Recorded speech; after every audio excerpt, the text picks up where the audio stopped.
ধর্ষণ আর খুন যেভাবে বেড়ে চলছে, এভাবে বেড়ে চললে একসময় নিজের মেয়েকে বাইরে পাঠানো খুব মুশকিল হয়ে যাবে। ধর্ষণ রোধে আমাদের আগে নিজের মানসিকতা যেমন বদলাতে হবে, তেমনি রাষ্ট্রের শাস্তির ব্যবস্থা দ্রুত করতে হবে। যেহেতু আমাদের একটা ট্রাইব্যুনাল আছে, দ্রুত বিচার ট্রাইব্যুনাল, আমাদের উচিত সেই দ্রুত বিচার ট্রাইব্যুনালের মাধ্যমে ধর্ষণের বিচারটা নিয়ে আসা। এবং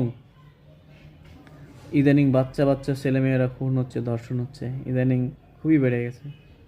সরকারের উচিত এটার বিরুদ্ধে ব্যবস্থা নেওয়া।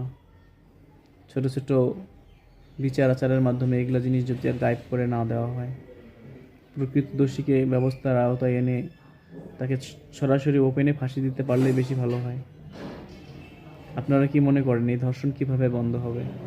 অনেকেই বলবেন ইসলামী মূল্যবোধ, ইসলামী শরিয়া কায়েম হলে বন্ধ হবে। যেটা আপনি আপাতত পাচ্ছেন না সেটার চিন্তা না করে যেটা পাচ্ছি সেটার ভিতরে কিভাবে আমরা ধর্ষণটা বন্ধ করতে পারি সেটার চিন্তাটা মনে হয় করা উচিত। বিশেষ করে সামাজিক সংগঠনগুলো এগিয়ে আসলে। আমাদের দেশে এগুলো শুয়োরের বাচ্চা আছে, সোজা বাংলায় বলি, নারীবাদী সংগঠন। তারা জামাতের আমির কিছু বললে রাস্তায় নেমে পড়ে, কিন্তু একের পর এক ধর্ষণ হচ্ছে, শিশুদের ধর্ষণ হচ্ছে, নারী ধর্ষণ হচ্ছে। আজ তো একটা নিউজ দেখলাম যে একটা হিন্দু দ্বারা একটা মুসলিম বাচ্চাকে ধর্ষণ করছে। কেউ এগুলোর জন্য মাঠে নামবে না। আমি হিন্দু মুসলিম বলে বলছি না, প্রত্যেকটা ধর্ষণের বিচার হওয়া উচিত।